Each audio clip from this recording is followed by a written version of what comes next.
বাংলাদেশ জামাত ইসলামী এমন একটা রাষ্ট্রের স্বপ্ন দেখে যেই রাষ্ট্রে আকাশ এবং পাতালের ব্যবধান থাকবে না নাগরিকদের মাধ্যমে।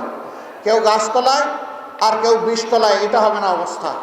একটা সামঞ্জস্য থাকবে, সমতা নয় ভারসাম্য থাকবে ইনশাআল্লাহ। অধিকারের জন্য হাহাকার করতে হবে না, বিচার বিভাগকে মেরুদণ্ড সোজা করে দেওয়া হবে, যাতে সেই বিচার বিভাগ রাষ্ট্রের প্রেসিডেন্টকেও দ্বিতীয় কোনো চোখে না দেখে, একই চোখে যেন দেখে, একই চোখে সমস্ত নাগরিককে দেখবে।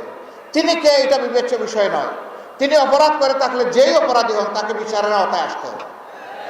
সেই বিচার যখন কায়েম হবে, আলহামদুলিল্লাহ, ইনসাফ যদি সমাজে কায়েম হয়, তাহলে কাউকে অধিকার চাইতে হবে না। রাষ্ট্রের দায়িত্ব হবে অধিকারের খোঁজ নিয়ে যার অধিকার তার হাতে পৌঁছে দেওয়া। আমরা এমন একটি রাষ্ট্র দেখতে চাই, আমরা এমন একটি রাষ্ট্র দেখতে চাই যে রাষ্ট্রের নাগরিকদের মধ্যে আর কোনো বিভাজন বিভক্তি থাকবে না। RICL TMX, যুগের পর যুগ স্থাপনা থাকে মজবুত। সমস্ত দেশ এবং জনগণ ঐক্যবদ্ধ হবে। এই ঐক্যবদ্ধ নাগরিক সমাজই একটা ঐক্যবদ্ধ দেশ করবে ইনশাআল্লাহ। মুক্তিযুদ্ধের পক্ষে বিপক্ষে আর কত চেতনার বড়ি বিক্রি করবেন আপনারা? অনেক করেছেন।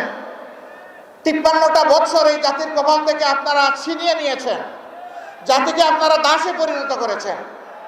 আমরা আর কারো দাস হব না ইনশাআল্লাহ। আমরা এমনই একটি বাংলাদেশ চাই যেই দেশে ছাদাবাজদের কোনো অস্তিত্ব থাকবে না, দখলদারদের অস্তিত্ব থাকবে না, কোর্ট কাছারি আদালত কোথাও ঘুষ চলবে না। বলবেন এত অল্প বেতনে তখন চলবে কেমনে মানুষগুলো? হ্যাঁ, সেই ক্ষেত্রে বেতন বৈষম্য দূর করে সেটাকে সমন্বিত করা হবে ইনশাআল্লাহ। এখন তো বেতন দেই না বলে 100 গুণ বেশি নিয়ে যায়, তখন দ্বিগুণ বাড়াই দিলে মানুষ শান্তির সাথে এই দেশে বসবাস করবে ইনশাআল্লাহ। সবাইকে তার কাজের ব্যাপারে মূল্যায়িত করা হবে ইনশাআল্লাহ।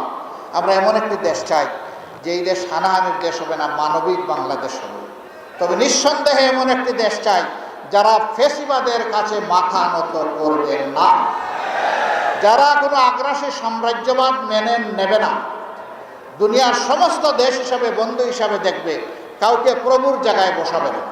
এই বাংলাদেশে সবচেয়ে বেশি ক্ষতি হয়েছে আমাদের শিক্ষার ক্ষতি। শিক্ষা ব্যবস্থার যে বিধ্বস্ত অবস্থা, শিক্ষার যে মান হওয়া উচিত, বিশেষ করে নৈতিক মান থাকা উচিত, আমাদের শিক্ষা ব্যবস্থার এটা একেবারেই চলে গেছে, নাই। আমরা ইনশাআল্লাহ এই দেশটাকে শিক্ষা দিয়েই প্রথমে গড়া শুরু করবো, আল্লাহ যদি আমাদেরকে তৌফিক দেন। কারণ শিক্ষা জাতির মেরুদণ্ড। যেই জাতিতে জ্ঞানী এবং শিক্ষিত মানুষ তৈরি হয়, এই জাতি বিশ্বের দরবারে বুক উঁচু করে দাঁড়ায়। আর যেই জাতিতে জ্ঞানী এবং শিক্ষিত মানুষ থাকে না, এই জাতি সবসময় বিশৃঙ্খলা এবং বিপর্যয়ের মধ্যে পড়ে থাকে। আমরা আমাদের জাতিকে আর বিশৃঙ্খলায় ফেলতে দিব না কাউকে ইনশাআল্লাহ। আমরা এমন শিক্ষা উপহার দিতে চাই যে আমাদের সন্তানেরা শিক্ষার পাঠ চুকিয়ে যখন বের হবে, সাথে একটা সার্টিফিকেট নিয়ে শুধু বের হবে না, সাথে একটা কাজ নিয়েও বের হবে ইনশাআল্লাহ। আমরা আমাদের যুবক যুবতীদের হাতকে কর্মীর হাতে পরিণত করতে চাই। সেই কর্মীর হাতগুলো এক মোহনায় এনে আমরা আমাদের দেশকে গড়তে চাই, সামনের দিকে নিয়ে যেতে চাই। এবং এইভাবেই ভবিষ্যতের এই জেনারেশনের হাতে বাংলাদেশের দায়িত্ব আমরা তুলে দিতে চাই। সরকার বলেছিল উন্নয়নের রাজপথে বাংলাদেশকে উঠিয়ে দিয়েছে। আমরা এখন মহাসড়কে আছি, আর বাংলাদেশ উন্নয়নের রোল মডেল। এখন চতুর্দিকে হাহাকার।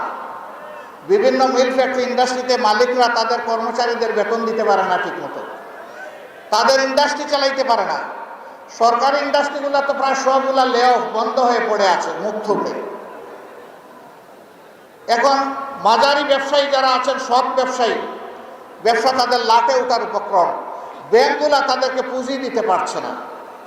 কেন, কিভাবে দিবে? সমস্ত ব্যাংক ফুকলা করে, পেট খালি করে, ওরা যে চুরি করে দেশের বাইরে সমস্ত সম্পদ পাচার করে দিয়েছে। টাকা আসবে কোত্থেকে? এখন যে অর্থনীতির চাকা ঘোরানোর জন্য ব্যাংকগুলো যে টাকা দিবে, সেই টাকাই তো ব্যাংকের কাছে নাই। বাজারে এখন আগুন, মানুষের পেট পড়তে হয় এখন আগুন দিয়ে। দ্রব্যমূল্যের অগ্নিমূল্য।